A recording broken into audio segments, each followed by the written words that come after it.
Alisa Starr, Alisa Starr. Run her mouth, breathtaking, so bizarre. Alisa Starr, Alisa Starr. She's your friend. That is my friend, Ivy Ricci Ross. She wrote the song and sang it for me. Well, I sort of hummed it and then she turned it into vocals and guitar that sounded good. Because I can sing along. I can harmonize. But I cannot I cannot turn things into musical things. So, and Ivy is a fucking amazing musician. Her music will make you so fucking happy. If you've ever wondered who one of my favorite musicians in the world is, Ivy Ricci Ross is definitely one of my top 5. Okay, so welcome to Alisa Starr's Thought of the Day, episode 63, Unauthorized Boob Activity.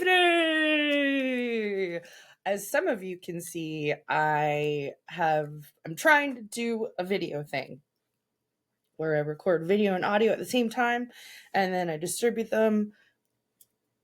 It's hard, but I'm trying to do it. And so some of you can see me and you can see that I'm wearing one of my going out outfits just for you. And you can also see that in addition to me sporting my normal 4.5 inches of cleavage, I am also wearing a necklace of myself. Yes, it is a plastic necklace that I sell as a keychain.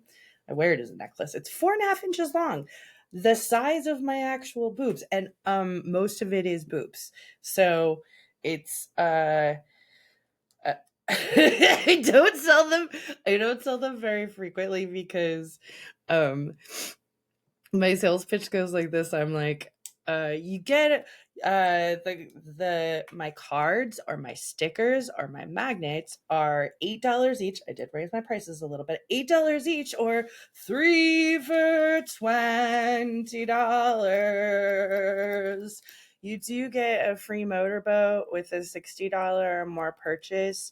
If you are afraid to touch my boobs in person, then you can just buy this keychain of my tits and touch them in the safety of your own home. Yeah, so that does not move very many keychains for some reason.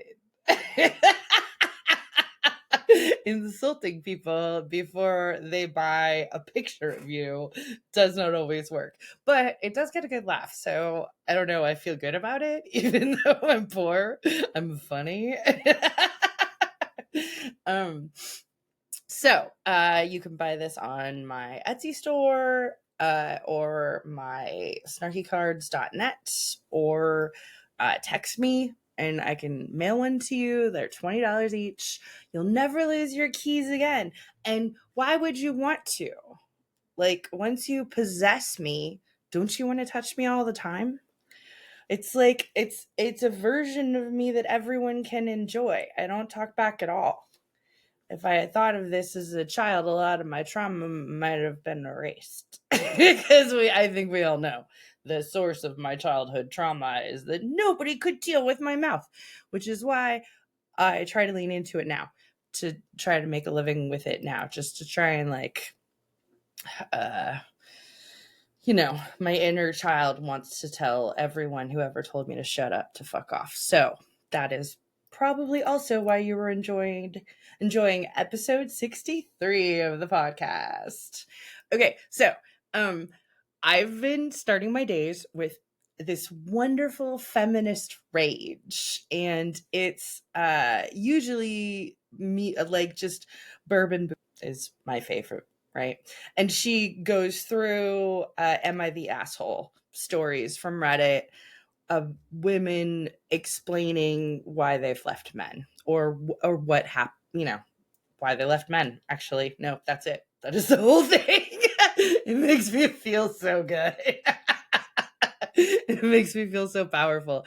And it does make me feel like, as a spinster, I was right, you were wrong. I was right, you were wrong. about everyone who ever told me that um, I should. I don't think that many people actually did tell me that I should find a boyfriend. No, it just makes me feel that way about everyone else pairing up and me being alone. Is I was right, you were wrong. When I read these stories of women who settled and then had to stop settling because they just couldn't take it anymore. Like there's this text chain where this dude was like, "I told you if you ever did it again, I was gonna leave you," and his girlfriend was like, "Well." I don't I didn't think that you meant that like that. I literally just thought that you meant like you didn't want to see me do it again. You didn't want me to do it in front of you. Um I didn't realize you meant I couldn't feed the baby at all. and he was like, "No, that shit's nasty. I already told you."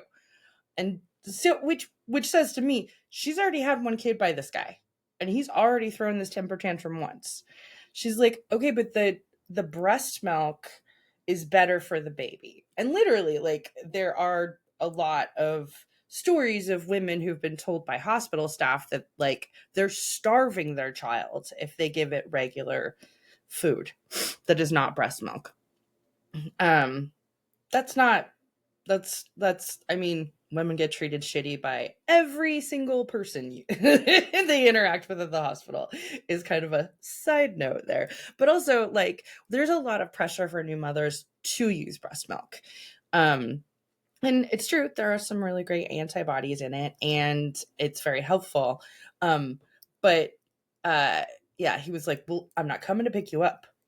She's like, "Yeah, um you scared the nurses and the doctors, so you're not actually allowed back in the hospital. They have like a watch out for you with security. So I know you're not picking me up. Does this mean you don't want to see your child?" He's like, "Not if you're going to breastfeed." No. And he couldn't even say breastfeed. He said, "Not if you're going to do that again." She was like, Okay. All right. Understood." Like, and it's interesting to me because I've read a lot of stories of women who did, and I've done some really uncomfortable things to please men, really stupid things to please men. But it seems to me that there's this natural moment where a mother's like, "You want me to starve my kid?" Oh, and then it just like that helps women get to their like to their boner switch and just turn it off. And honestly, I spent 30 years in therapy and at least 20 of it were devoted to me finding my boner switches and like redirecting them. So I no longer find men who treat me as shitty as my father attractive. So I'm no longer comfortable being treated badly. So I look for people who think that I'm worthwhile. Like that took 20 years of therapy for me to just like get to where all the switches were and turn them off, and then redirect my boner so that when somebody likes me, it's attractive. And when somebody doesn't like me, I forget all about them. I did it. I totally did it. I switched all my boners, so I'm attracted to people who like me and who are kind to me now. But um, it was interesting to me that that correlation for mothers was just easy. Whereas you'll see a woman not be able to reprogram herself, like she'll want to but she can't figure out how, and she keeps ending up with the same kind of asshole over and over again hoping it's different. And yeah, it just struck me that that's such a it's is it biology? Is that why women are just like, ugh? I did see this really cool TikTok where this woman was like, "Okay, as women, we are biologically programmed to not find the people we nurture attractive."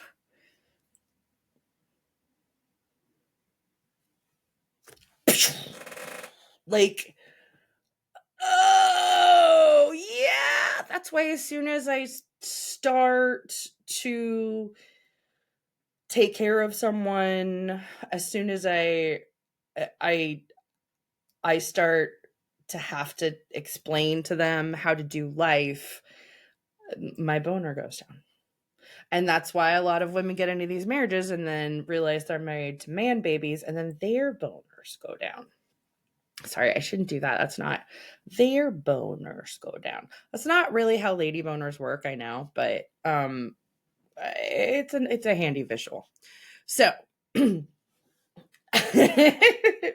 are leaving women for breastfeeding children.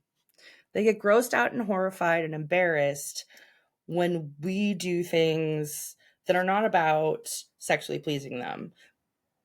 But even when we do things that are sexually pleasing, or as sexually pleasing as we can get, I guess, they're still not happy. You can't please all the men all the time. And they want to tell you.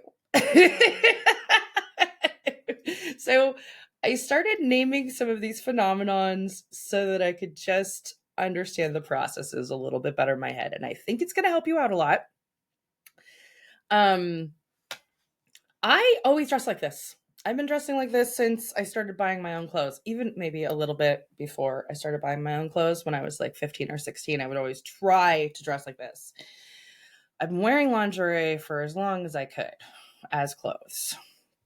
My boobs have been spilling out since I got them. It's made men feel feelings this whole time.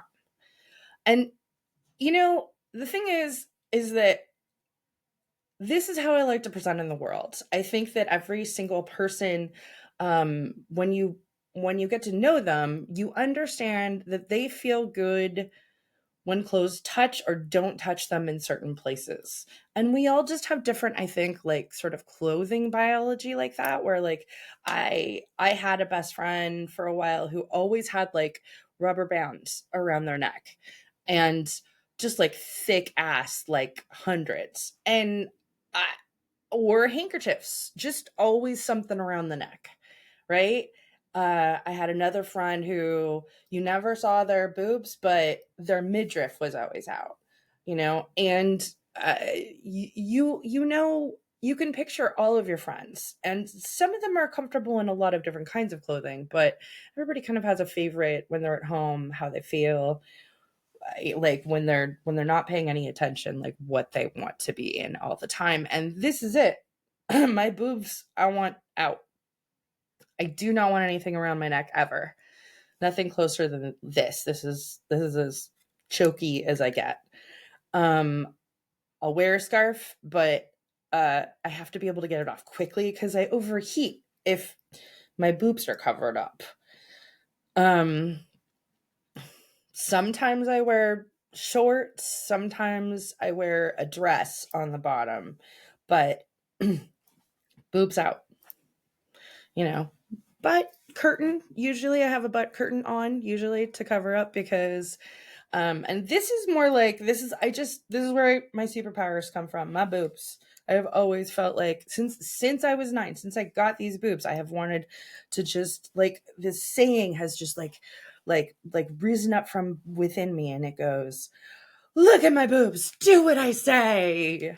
I try not to yell unless I'm drunk, and I don't care if somebody actually looks at my boobs and does what I say, because it doesn't work when you narrate it. Like, pretty much all of life doesn't work when you narrate it, which is a bummer for me because I love to narrate. It's like my main job. So, yeah, that's never authorized. That's never welcomed. That particular boob activity, just so you know. But I always feel good when this part's out. And it doesn't matter. Even if I didn't dress like this, even if I dressed from here down, even if I had tiny boobs, men will tell you you're not boobing right. I call it unauthorized boob activity, when you're cited for unauthorized boob activity. Whether a man is telling me he's surprised I'm giving him a boner, which has happened a lot, or He's telling me that I need to lose weight, which has also happened a lot. Men run up to women and give them boner reports all the time. Unsolicited boner reports. Sometimes they scold or cajole or insult, but it all means I do or do not have a boner for you for the following reasons. I mean, that could be why they get so butthurt after they catcall you and you keep like walking and like going to work or whatever. They gave you their heart. They gave you their boner report. That's it. That's and it's also, it reminds me of when white people police people of color. Like, as a person of color, you don't ask the nearest white person whether it's okay for you to be jogging or breathing or feeling feelings next to them. But because you didn't ask and you do those things anyway, like a regular fucking person, you might get confronted by a nearby white person who feels like you're doing unauthorized POC activity. Men regulate women's behavior in a similar way. Like, unauthorized boob activity is basically the exact same shit.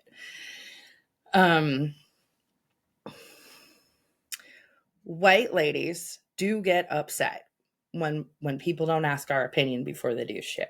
We do. We like to interject ourselves. We like to think that we are the arbiter of all the good ideas. All white people expect to be asked before other people live their lives. And it's the same way that men, I think, expect to be asked before women like use or display our boobs, or just have them. Sometimes, I mean, like, having been in this body my whole life, I've heard stories from younger, older, fatter women who get the same boner reports I do. And when a guy is not getting a boner for you, he's really critical. He really wants to talk to you about your unauthorized boob activity because he's pretty sure that's the reason why he's not getting the boner. And I want you to think about all of the times the guy's like leaned out of his car and gone, "Fat, ugly bitch." Those were just that guy going, "You're not giving me a boner right now." Boners are very binary. A man either has one or he doesn't, and he can't wait to tell you about it. So I don't know how to stop getting those reports. I can't tell you. But I can tell you that when you think about it that way, it does help. When you think about a man coming up to you and telling you that you're fat, or when he comes up to you and tells you that you're so beautiful, he wants to tie you up and choke you, either one, just be like, I'm just going to file this away under another unsolicited boner report. Thank you, sir. I do not need this. Yeah. There's no real way to get authorization for any of your actual boob activity. Just like there's no real way for people of color to get authorization from all of the white people to exist. There's no special code you get given. There's no design you can put on your boobs that approves of them by enough men that the other men will just leave you the fuck alone. And one of Tig Notaro's early specials, she was talking about like just walking past a guy, and he yelled, "Little bitty titties," after she like got past him. And she was like, "You could have just said hello or nothing at all." But that's what he chose. And little bitty titties is unauthorized boob activity citation, is what I would like. That's how I would record that now. If you don't know who Tig Notaro is, I'm gonna put her picture right here. She's right here. If you're watching the video of me, she's fucking hilarious. And she dresses opposite to me, and she looks opposite to me. She wears very basic colors. She's dressed like from head to toe. Clothes do not protect you from getting boner reports. Tiny boobs do not protect you from getting boner reports. Nobody can protect you from boner reports. And additionally, all boob activity is unauthorized, which was a little bit of a comfort to me when I thought about telling you my boob stories, because I've done some cool shit with my boobs, but like I've never like lined up all the stories before. And when I did, I was like, oh shit, I am a weird whore who fucks with her tits all the time. Okay, so when I was 9, I was homesick, and my mom opened the front door and tossed something at me. I was crouched on the floor, sneaking in some TV time, watching Perry Mason solve a case. I picked up the thing, and it was a white lacy bra because it was 1988, and all bras had bows and lace on them in 1988, even training bras, which is what it was. It was white because all training bras were white or beige. Any other color was a slutty bra. And again, I was 9, so she was not going to buy me a slutty bra at 9. I don't think she ever bought me a slutty bra. I'm not even sure if she bought me a black bra, because black was definitely a slutty bra color. Anyway, at 9, I was astounded. I had just found out that I was going to get my period, and I was like super stoked about that. So stoked, in fact, that I told everyone that year that periods exist and I was going to get one, which is when my Uncle Doss and I became enemies. He didn't want his 10-year-old daughter hanging out with a girl who said the word period. And unbeknownst to 9-year-old me, I was no longer allowed to play with my cousin Deanna because of it. No one explicitly told me that any of this girl shit was secret or something that I had to go through silently. And even if they had, good luck with that. As I've said before, this is not a silence situation. I cannot. I am incapable. This is my library voice, you guys. So we talked about it whenever periods came up. I talked about them all the time, which was a lot. But the thing is, I think that I was the one who was making sure they came up a lot. If you're familiar with my work, you know I've never really stopped talking about my period. Yet another instance of my mouth getting me into trouble. Literally, you couldn't say the word period on TV or in the office in those days. It was like sort of something you would worry about getting fired for if you left a period stain on something.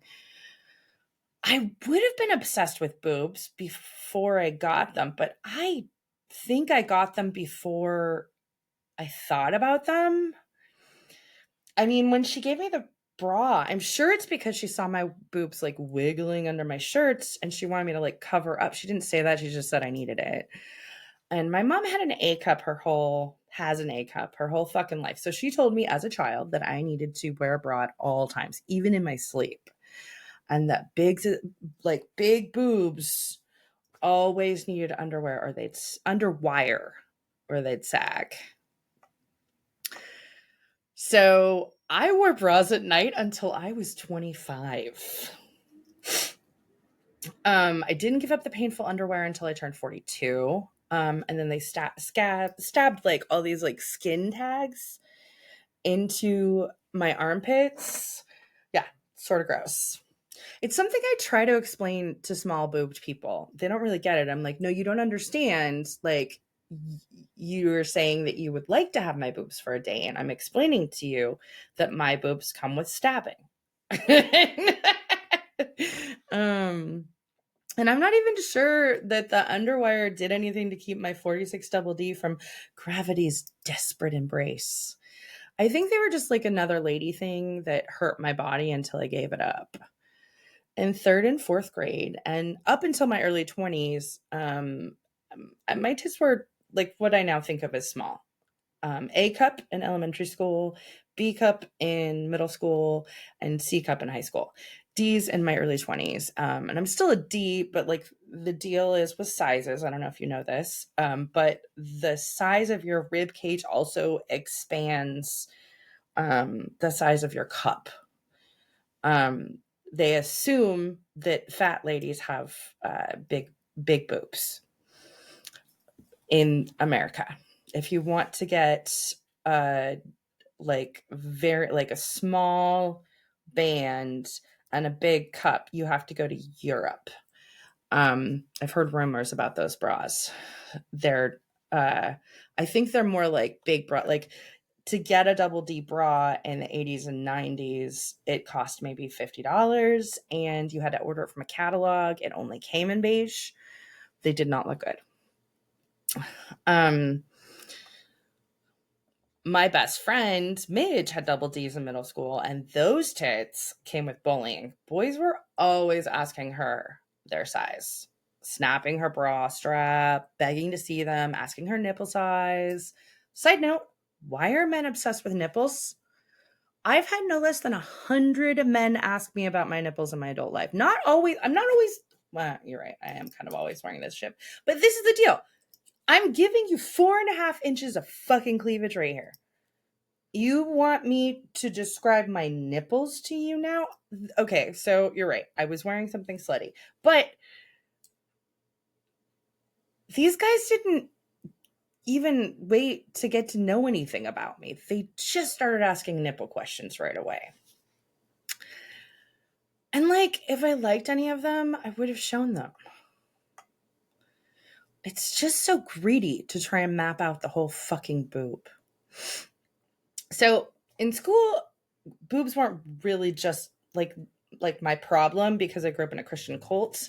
So most of my clothes were conservative, until I could buy my own clothes, like I said. But my personality combined with my boobs were the problem. Like in high school, I started a game of boob tag that went on for like 2 years. Our church youth group. Oh yeah, that's right. It was at church youth group. I didn't do it in high school. I didn't do it in the actual school. just at church. Our youth group was 80% Jennifers.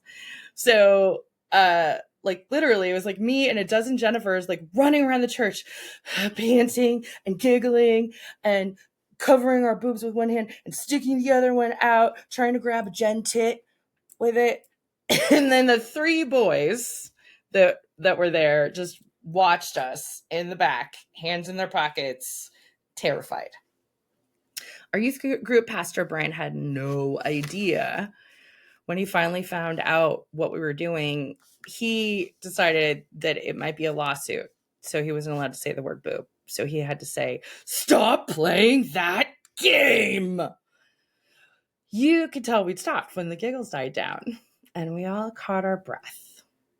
I mean, they're kind of hilarious. They're like handles. Boobs are funny. But boob tag is my favorite game.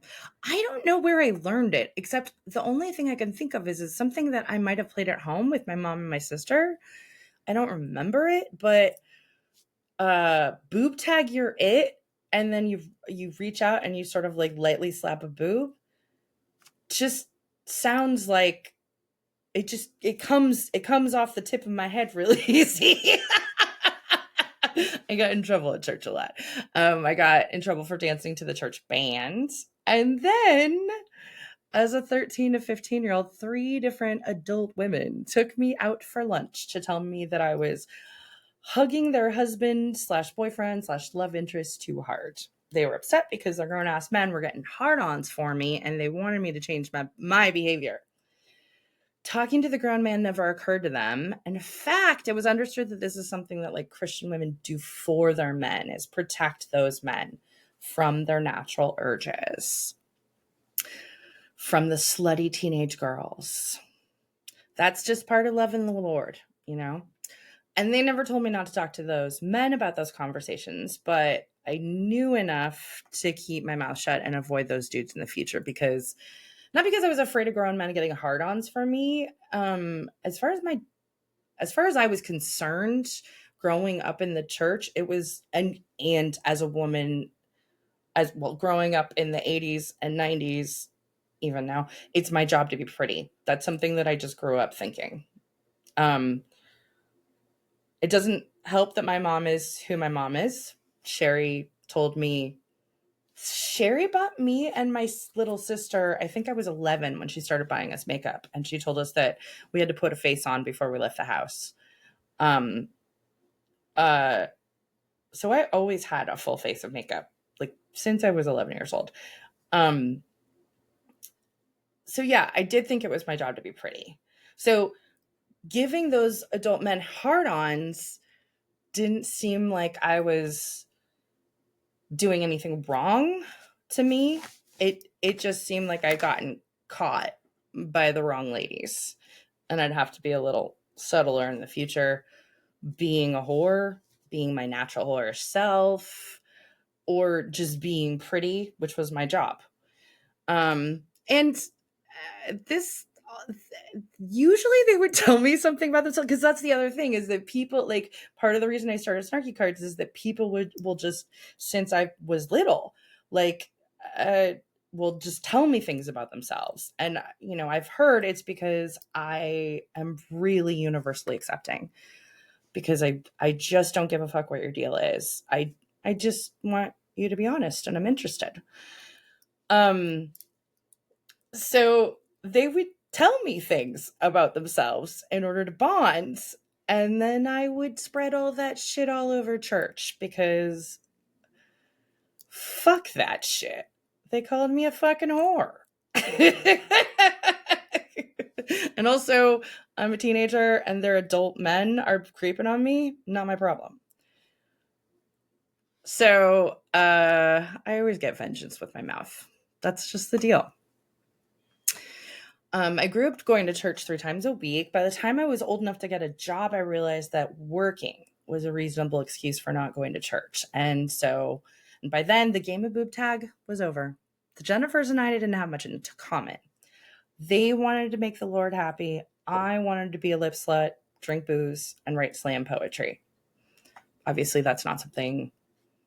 Yeah, I think it's just like the slam poetry, maybe, is the only thing I don't really do anymore. Today's episode is brought to you by Magic Mind. As you know, I love my fucking coffee. I don't even care about the taste. I just want the fucking caffeine. But by the time I'm awake enough, I gotta pee so fucking bad. I get like sidetracked.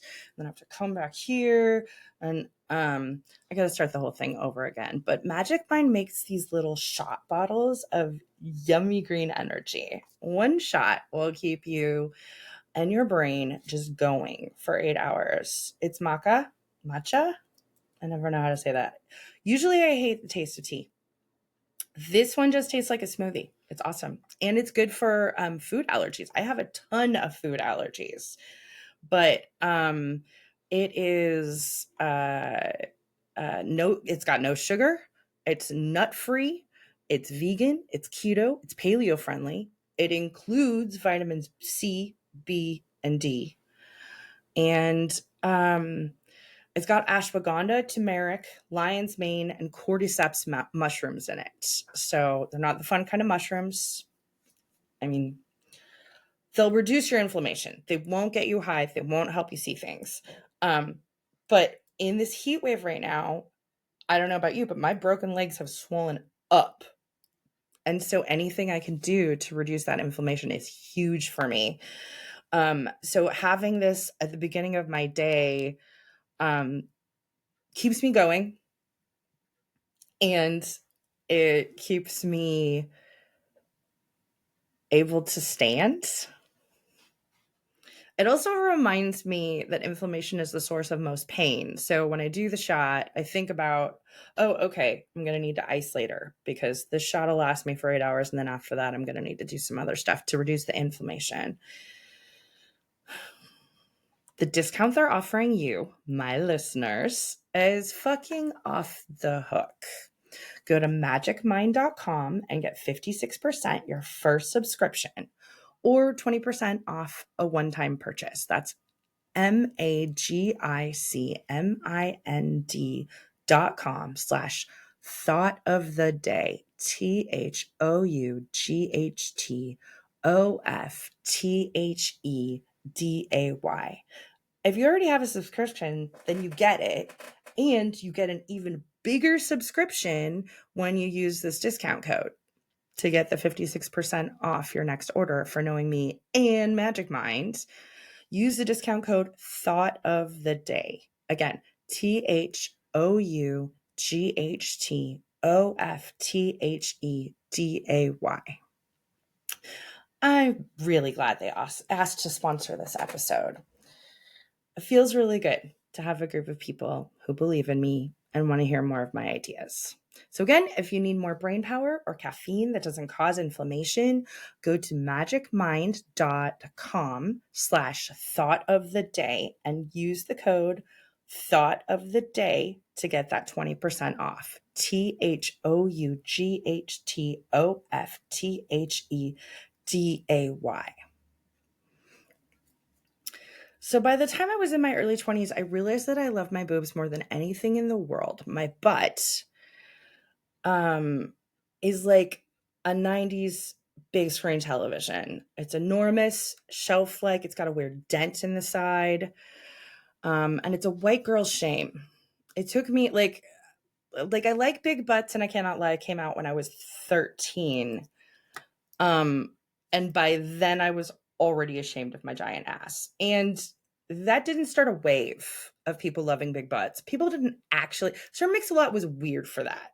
I mean, a lot of people thought it was weird for that. Basically, I didn't realize people liked my ass until I was in my 20s. So I still use the butt curtain, like a woman raised in the 90s. And I call my ass the mountain. Only the brave will climb. But people with a little bit of bravery, can dive into my tits, no problem. As soon as I got them, I told you, I found myself like shaking them in the mirror and being like, do what I say.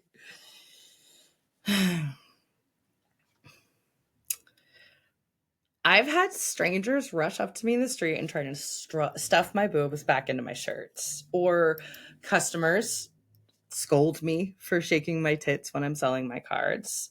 You're not selling your tits, they'd lecture me, or cover up, you're gonna get raped. Oh wait, sorry. That does remind me of something. That's something that my mom used to say when we were little girls. It started when we were 6. Bye, honey. Have a good time. Don't get raped. Literally something my sister and my mother and I would say to each other every time we left the house from 6 on.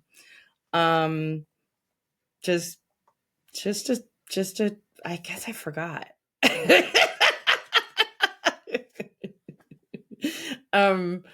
Okay. Yeah. I guess I forgot about that.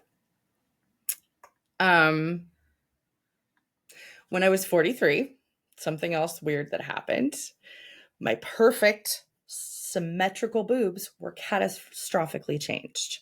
The right one, Chester, that's right, they're boys, Chester and Charlie, grew like half a size bigger than the left. That's why it's always trying to like escape in photographs. And all of my t-shirts are topsy-turvy. My cleavage is like a hook now. It used to look like the cover of a fucking Victorian novel. It was just like a straight down. Apparently, either one of your boobs can just randomly grow at any age for no fucking reason at all. You never know what you have until you lose it. Weirdly, I don't look 45. People in the bars are always surprised when I say how old I am. I've never been like the beautiful girl. I think I'm pretty. I think I'm funnier than I am pretty. I've always thought it would be really funny to rob a bank with my boobs. Just point them and be like, pew, pew, pew, give me all your money or else. Which is maybe why I, after sex, I like to just use them as guns. Pew, pew, pew, pew, pew, pew, pew, pew. Use them to make jokes. Sometimes I'll take one and I'll reach out and slap somebody with it. I do offer the motorboat when you spend $60 or more, and I like to shake my titties when I'm showing the cards off or doing math or trying to get someone's attention in general. The women from church wanted to regulate my boobs. They didn't all know each other, but they all acted the same way for the same reasons. intimidate the 13-year-old girl so the 45-year-old boyfriend will stop thinking sexy thoughts about her. They were trying to regulate my unauthorized boob activity. They said they were trying to save me from giving men the wrong idea or sexual assault, but I'd already been sexual assaulted and everyone who knew about it blamed me for it. So not only were they implying that I was asking to be SA'd, they were also implying that their men or other men at church would do it. And I knew if those men did want to SA me, I'd get blamed again and probably asked to leave the church. So, which is something I kind of suspected, but those hamburger lunches really sealed it for me. Church stopped being fun after I turned 13. It wasn't just my SA that I got blamed for. I saw women in my church and other churches getting blamed and shamed over and over again for the behavior and thoughts of men. And Jesus himself, the concept of him, started to feel like an overbearing boyfriend scanning my thoughts and actions for sins he could punish me for all the time. I never understood how I could be punished for a thought. You can't help your thoughts. And thinking things helps you decide whether or not to do them. So just by engaging in a process like that, Jesus is going to punish me? What a fucking asshole. By the time I was 17, I was done believing in a God who didn't believe in me. And by the time I was 24, I was done working in an office. So I was selling my cards in bars and letting my tits just hang out. By then, I made the decision that I just feel better when my tits are hanging out. Everyone has a comfortable way that they dress. Some people show off their legs. Some people always cover up their necks. We all have different body chemistry and life experiences that make us the most comfortable in certain clothes. And for me, I just need my fucking tits out or else I overheat or feel dowdy. Shorts and a spaghetti strap, something like that. I've been wearing that since I was a teenager in California. Sometimes I'd wear tights under the shorts, sometimes a dress. I remember being 22 years old and seeing like this little kid, this 9-year-old kid, just stare at my tits and thinking, well, if I'm going to put them out there like this, that's just going to happen. And just radically accepting that that's what I'm signing up for. Everybody just gets a look. And I just stopped taking it personally or getting annoyed when other people get lost in them. And later that same day, an 80-year-old man leered at me. He is not the first. He will not be the last. My 4.5 inches of cleavage has been on display for the last 20 years. Ever since I got total control of my body and my wardrobe. Fun fact, I also have cystic fibrosis, which is a disease where, depending on how much caffeine I think I intake, once a month when my hormones are at the right peak, my boobs turn into a big bag of rocks. They feel like little gel pads, like inside of the boob. And you can feel just, like I said, just like a bag of rocks. And they're heavier, they hurt more. It's like the tissue is going. And during those times of the month, I really do want someone to just give them a good squeeze. Like, I'm like, oh, the boob smashing machine that they use to find cancer in boobs. First of all, that was clearly a man's idea. That is a stupid way to analyze breast tissue. And it's also like, it's fine for like you can slam a penis down on something, but you can't always slam a boob down on something. By the time you're supposed to start getting them at 45, a lot of us do have like very like boobs you can like roll out or like hit somebody with from far away, but not everybody does.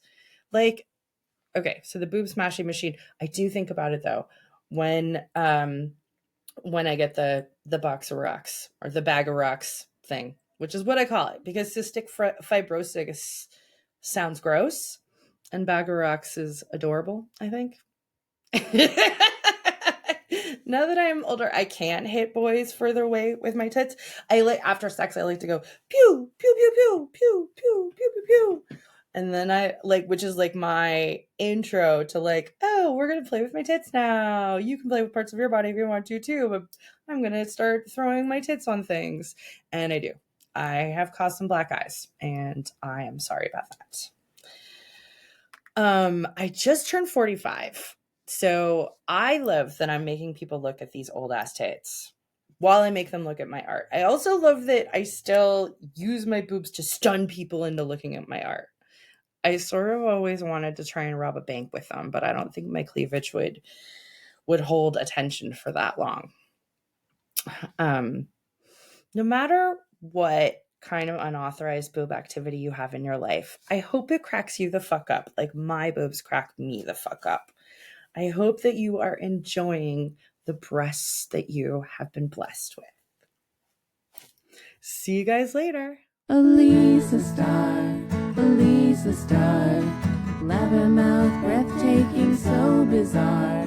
Alisa Starr, Alisa Starr, trying to get you to laugh at your scars. Alisa Starr, Alisa Starr, tells you what's up wherever you are. Alisa Starr, Alisa Starr, she is a booby blabbermouth.